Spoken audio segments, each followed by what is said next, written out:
Mula pa noong 1992, kung kailan si Tito Soto at si Ramon Revilla Sr. ang number 1 and number 2 spots. Iilan lang naman ang mga senatorial elections na hindi artista o kamag-anak ng artista ang nagtatap na chair. So ngayon, 4 na ang action star sa Senado. Sino ba nagsabing kasama ako rito? And so far ay hindi pa naman tayo nabibigo. 2 sa kanila nakasuhan ng pandarambong. Wala na ngayon yun. Iba na ngayon. Dahil ang mga makikisig at macho, minsan nananalong pangulo. Rap?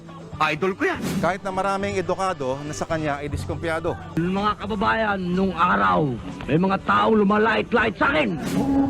At matapos ang maraming dekada, muling nasa mata ng publiko at ng media. It's nice to be back. Hindi kaya, paano kaya kung ang bad boy o Philippine cinema maging bad boy naman ng politika? Ang tanong, anong klaseng senador kaya itong si Robin Padilla? Wala pa naman tayong mga batayan, kaya siguro mabuti pa sumangguni muna tayo sa mga pelikula ng nakaraan. Tanong, anong kultura kaya ng politika ang maaasahan natin sa paparating na kongreso sa ilalim ng pangalawang Marcos administration? Iba noon, iba ngayon. Kung noon wala tayong alam kundi magnakaw, ngayon wala tayong gagawin kundi mahalin natin ang kapwa natin. Ano kayang masasabi niya sa mga teroristang nagbabalak magpasabog ng bomba? What a beautiful fireworks! Paano kaya ang kanyang magiging working relationship sa mga kongresista? Gaga ka pala, malay ka bang congressman yun? At dahil interesado raw siya sa Komite ng Peace and Security, kailan niya kaya sisimulan ng mga panukalang batas na magtatanggol sa ating teritoryo? Pag-inaral na ako. Paano kaya niya lalabanan ang pananatili ng China sa West Philippine Sea? Ikaw ngayong paktay. Hindi pwede paktay! Dahil sinusulong ang federalismo, gusto raw niya maging bahagi ng komite para sa constitutional amendments. Hindi magtatagal, magkakaroon na tayong sapat na pwersa para gumawa ng pagbabago. Sa usapin naman ng banking literacy sa mga masa na 20% lang daw ang may mga bank account. Anong masasabi niya? Punong-puno ang alkansya. Kailangan mag-deposit na sa bangko.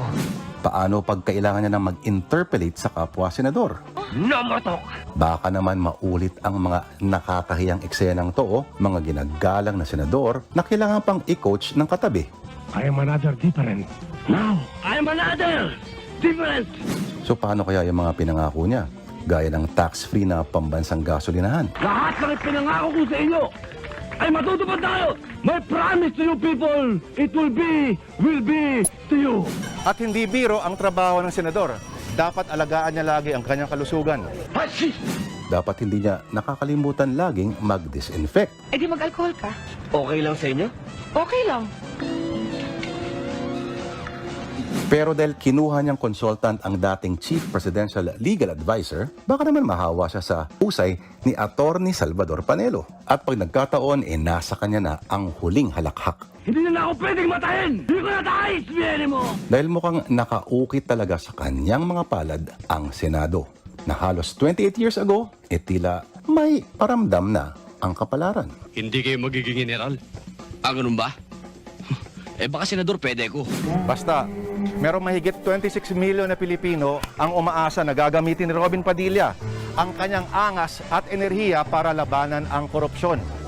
Kaya ang tanong ngayon ng taong bayan, ano ang gagawin niya para mawala ang mga buhaya sa politika? Ang baon na rin mo! Padre! Hari ka ng mga tartar! Ito, kailangan mo! Ito! Toothbrush! Ay nako, malapit na mag 6:30. Any last words from you, Senator Robin Padilla? Ngayong gumagabi na. Na it's late in the evening. I feel wonderful tonight. You are